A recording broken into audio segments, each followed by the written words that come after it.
जय हिंद दोस्तों, आप सभी का स्वागत है आपके अपने यूट्यूब चैनल नौकरी तक पे। फिलहाल जो हम बात करने वाले हैं कि बिहार में जो फर्जी शिक्षक जो टीआरई 1 और टीआरई 2 में जो बहाल हो गए, इसके जिम्मेदार कौन? आए दिन आप पेपरों के माध्यम से देखते हैं।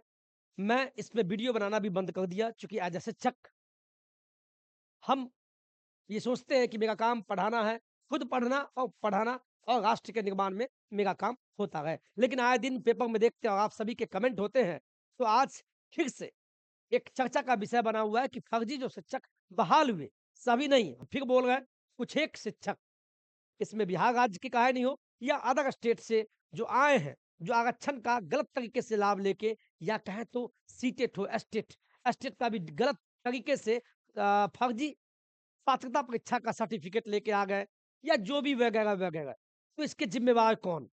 आज जो वो सीट ठीक है, फर्जी शिक्षक को निकाल निकाल के बाहर कर दिया जाएगा, लेकिन वो शिक्षक जो बनने वाले थे, जो गरीब तबके के बच्चे थे, जो बेरोज़गार थे, जिनका 1 नंबर से छूट रहा था, उनका तो नहीं हो पाया। तो उसके भी ज़िम्मेवार कौन? मैं जानता हूँ इसके ज़िम्मेवार एक ही है, आला अधिकारी।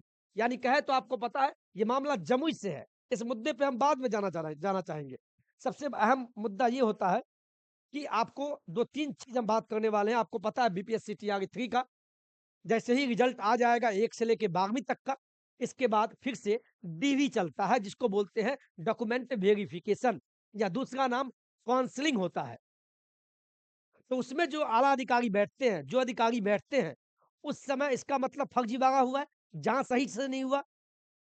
अगर फर्जी शिक्षक घुसे हैं, इसका कतई मतलब यही निकलता है कि आपका डीवी जो जल्दीबाजी में किया गया या कैसे किया गया, ये उसके तह में मैं भी नहीं जाना चाहूँगा। लेकिन ये 100% बात सही है कि पैसों के बल पे, धन बल का उपयोग करते हुए, रिश्वत देते हुए शिक्षकों को बहाल किया गया। सभी शिक्षक नहीं हैं, मैं किन्हीं का नाम नहीं लूँगा, लेकिन कुछ एक के कारण बिहार बदनाम होगा और बिहार के बच्चे का भविष्य बर्बाद होगा और बेरोज़गारी का तमगा का सब ज़िम्मेवार आला अधिकारी होंगे। ये बात हम शिक्षा विभाग हो, शिक्षा विभाग को हम सुनाना चाहते हैं, उनको हम निवेदन करना चाहते हैं कि जब आप काउंसलिंग करवाते हैं, तो उस समय सही से क्यों नहीं होता है? उसी समय, समय लेके उसके डीवी का जाँच करके पता लगा के आप क्यों नहीं बहाल करते हैं? आप जल्दीबाज़ी क्यों बरतते हैं? ये मामला है। संगीन आरोप है, ये मामला टीआरई 3 का नहीं है, बल्कि टीआरई 1 और टीआरई 2 का है। ये दोनों मामला जो शिक्षक भर्ती वाला, आपको पता है टीआरई 1 भी हुआ और 2 भी संपन्न हो गया और शिक्षक भी बहाल हो गए। और निकल के आता है, पेपरों में दिखाएँगे कि गलत तरीकों से आरक्षण आरक्षण का लाभ लेकर शिक्षक कैसे बन गए, बनकर कैसे गए। इसका मतलब फर्जीवाड़ा हुआ और फर्जीवाड़ा अधिकारी ने किया, पैसों के खातिर किया। ठीक है, उन पे जाँच होगी, उनको निलंबित किया जाएगा, लेकिन बच्चे का भविष्य तो खराब हो गया। जिनका होना था उनका तो नहीं हो पाया, उसमें शायद आप भी होंगे और आपकी आवाज़ को सुना भी नहीं जाएगा। हम कितना भी आवाज़ चिल्ला-चिल्ला के बोल लेंगे, हम पे कलम चलेगा, लेकिन अधिकारी पे कलम नहीं चलेगा चूँकि पैसा चलता है। दूसरा, बात करते हैं प्रमाण पत्र। प्रमाण पत्र में जो भी हो matric, inter, BEd, DElEd, CTET, STET, फेस्टेट जो हो, उसमें भी आप जाँच होगा। यानी फर्जी बहाल के ज़िम्मेदार कौन? इसके ज़िम्मेदार कौन? तो लाइन भी कट गया, खैर आप मैनेज कीजिएगा। तो इसके ज़िम्मेदार एक व्यक्ति नहीं होगा, इसमें सिस्टम होगा। पूरा सिस्टम पैसा कमाने के भोग में होगा। हम सरकार को सचेत भी करना चाहते हैं, साहब आप बीपीएससी टीआरई 3 का जो डीवी लेने वाले हैं, प्लीज़ कम से कम इसमें आप जल्दीबाज़ी ना करें और टीआरई 3 का जो डीवी हो, जो डीवी आपको पता है कि 23 से लेके 28 दिसंबर तक चलेगा, यानी जिसको बोले तो काउंसलिंग बोलते हैं, काउंसलिंग, इतना तो आप भी समझते हैं। इस काउंसलिंग में इस काउंसलिंग में सही से जाँच हो। ऐसा नौबत नहीं आप आन पड़े जो टीआरई 1 और 2 में जो मामला आया, वो मामला फ्री में ही देखना पड़े। या हो सकता है सीट हम जिसको बोलते हैं सीट बर्बाद हो गया, क्या पता ऐसे ही बर्बाद होगा, तभी नेताओं को फ़ायदा होगा, अगले बहाली में जोड़ा जाएगा। हम उसका विरोध नहीं कर रहे हैं, अच्छा बात है कि टीआरई 4 आएगा, अच्छी वैकेंसी लेके आएगा, मुझे खुशी है।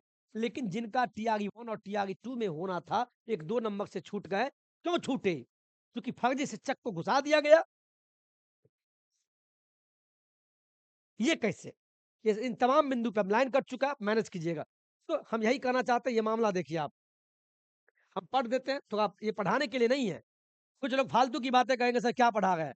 ये देखिए अनियमितता को ले दूसरे राज्य के शिक्षकों के दस्तावेजों की होगी जाँच। दस्तावेजों की होगी जांच। इसी का है, चूंकि जमुई का जो डीईओ है, जिला शिक्षा पदाधिकारी, उनके द्वारा सूचना जारी किया गया। ये 14 का है, 14 दिसंबर का है। और सॉरी, ये 13 को विज्ञप्ति जारी किया गया, 13 दिसंबर 2024 का है। यानी बिहार लोक सेवा आयोग पटना द्वारा टीआरई 1 एवं 2 के अंतर्गत हमको पेश कीजिए नियुक्त विद्यालयाध्यापकों यानी जो शिक्षक है संबंधित प्रतिवेदन उपलब्ध कराने के संबंध में। यानी जो आप पढ़िए ना, इसमें पढ़ लीजिए क्या मामला है। उपयुक्त विषय के संबंध में अंकित करना है कि बिहार लोक सेवा आयोग पटना द्वारा टीआरई 1 हो या 2 हो के अंतर्गत नियुक्त विद्यालय अध्यापकों का शिक्षक पात्रता परीक्षा में मानक से कम अंक रहने के बावजूद नियुक्त होकर कार्य करने का मामला प्रकाश में आया है। ये मामला आज प्रकाश में आया। ये मामला जो आज आप बोल रहे हैं प्रकाश में आया, फर्जी हुआ, क्या आपको डीवी क्यों होता है? हम सभी अधिकारी को कहना चाहेंगे, डीवी क्यों, काउंसलिंग क्यों होता है? इसी जांच के लिए ना, कि फर्जी बहाल नहीं हो। आपके पास नोटिफिकेशन होता है, आपको पता होता है कितने नंबर वालों का होगा, तो फिर ये फर्जी कैसे घुसते हैं? आपके इसके जिम्मेवार हम इनको भी देंगे, क्योंकि बिहार का 38 जिला का जिला शिक्षा पदाधिकारी को भी देंगे। हम तो कहते हैं आला कमान जो ऊपर होता है, शिक्षा विभाग, उन्हीं के अंदर में होता है, तो हम उनको भी दे सकते हैं। तो इस चीज को समझने वाली बातें हैं। और ये देखिए, अतः आप सभी को निर्देशित किया जाता है कि संलग्न प्रपत्र में सूचना अंकित करते हुए संबंधित अध्यापक का सीटेट हो या एस्टेट का प्रमाण पत्र, आवासीय प्रमाण पत्र, जो आरक्षण का गलत लाभ लिया अदर स्टेट वाले और घुसे हैं, प्रति हस्ताक्षरित प्रति 2 दिनों के अंदर अचूक रूप से उपलब्ध कराया जाए। देखिए ना साहब, ये देखिए, ये दिखाई देगा आपको? अब पढ़ पा रहा, चूंकि लाइन कटा हुआ है, आप यहाँ ध्यान दीजिएगा प्लीज।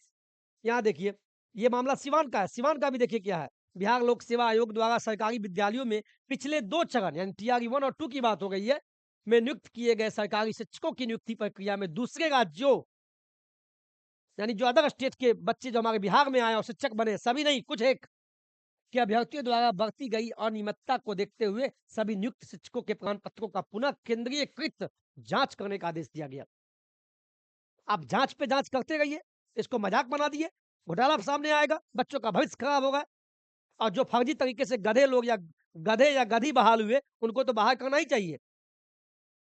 लेकिन जो सीट बर्बाद चला गया 1 और 2 में, जिस जगह ठीक है वो टीआरई 4 में सीट जुट जाएगा। अब जुटेगा नहीं जुटेगा कौन जानता है? किन्हीं को पता है कटअप जो हो जाता है, किन्हीं को पता है कैसे होगा? गलत उत्तर का जवाब, जो गलत प्रश्न होते हैं उनका मार्क्स आपको मिलेगा कि नहीं मिलेगा? क्या सिस्टम में होगा मुझे भी नहीं पता है। मुझे खुशी है और दुःख भी होता है, खुशी इस बात की होती है, बस इतना मनाते भगवान आप सभी का चयन कर दे, जिनका भी चयन हो, बस हो। और टीआरई 4 में बहाली अच्छे से आवे, लेकिन टीआरई 3 में डीवी अच्छे से हो, समय लगे लेकिन सही का चयन हो। इस संबंध में निगरानी विभाग के निर्देशन में सरकार के संयुक्त सचिव ने शिक्षा विभाग के अपर मुख्य सचिव को दिशा निर्देश जारी किया। बताते चले कि बिहार लोक सेवा आयोग यानी बीपीएससी द्वारा जिले में भारी संख्या में, अभी सिवान की बात हो गई है, सरकारी विद्यालयों में शिक्षकों की नियुक्ति की गई। इसमें बिहार के अलावा दूसरे राज्यों के शिक्षक अभ्यर्थी भी परीक्षा उत्तीर्ण कर जिले में शिक्षक के रूप में विभिन्न सरकारी विद्यालयों में नियुक्त किए गए।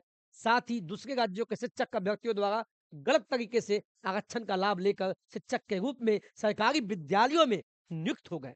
कुछ एक इनके विरुद्ध शिक्षा विभाग द्वारा आवश्यक कार्रवाई की जा रही है। साथ ही इन सभी दूसरे राज्यों के शिक्षक अभ्यर्थियों के प्रमाण पत्रों का भी विशेष रूप से सत्यापन किया जा रहा है। ये सत्यापन, जब सत्यापन किया गया टीआरई 1 और 2 का काउंसलिंग हुआ, उस समय क्यों नहीं किया आपने? आप सभी को इतना ही कहेंगे, दबा के पढ़िए, मन से पढ़िए। और जो टीआरई 3 में फर्जी तरीके से घुसने वाले हैं, वो सावधान हो जाए। हो सकता है टीआरई 3 में आप पे कलम चल जाए और आप जेल जाएँ। और सरकार से हम प्रार्थना करना चाहेंगे, सर आप जिस युवा के बल पे, जिस युवा के मताधिकार के बल पे, जिस युवा के माध्यम से आप सरकार में बनते हैं, उन युवा को देखिए। अभी क्या हुआ? तिरहुत एमएलसी उपचुनाव में क्या हुआ? वहाँ एक शिक्षक बंशीधर ब्रजवासी जी ने परचम लगाया। चूंकि युवा नहीं बल्कि स्नातक नहीं और युवा पढ़ा लिखा होता है, जो सत्ता में बैठे हुए जो शासक है, बिहार के प्रदेश के मुखिया के, जो बिहार प्रदेश के मुखिया है, वो सावधान हो जाए। इसलिए नहीं, इसलिए चूंकि बिहार का युवा और खासकर जो शिक्षक वर्ग है, शिक्षक संवर्ग है, जो भावी शिक्षक है, जाग चुका है। और आपके लिए हो सकता है, आपके लिए अच्छा नहीं हो, यानी वोटों का उपयोग करते हुए आपकी सत्ता को ऊपर से नीचे, कुर्सी से धक्का मार के नीचे गिरा दे। तब एहसास होगा कि आपने क्या किया। तो फर्जी तरीका से बहाल के जिम्मेवार कौन है? फर्जी तरीका से बहाल कौन करवाते हैं, इसका कमेंट आप खुलेआम अच्छे शब्दों में जो लिखना है लिखिएगा और इस वीडियो को ऊपर तक शेयर कीजिएगा। सिस्टम को लगे कि नहीं हम भी एक शिक्षक हैं और युवा के लिए आवाज़ उठा रहे हैं, आपके लिए आवाज़ उठा रहे हैं और ये आवाज़ शेयर करने के माध्यम से ऊपर तक पहुँचेगा। और हम शिक्षा विभाग से विनम्र निवेदन करते हैं, हम आपके विरुद्ध नहीं हैं, लेकिन शिक्षा विभाग के अंदर में कोई न कोई खेला चल रहा है। चंद चंद जो अधिकारी, आला अधिकारी वो पैसों के चक्कर में ये गलत काम कर रहे हैं। बस ये हम आपको आगाह करना चाहते हैं। आज के वीडियो में इतना ही। जय हिंद, जय भारत, सभी को प्रणाम।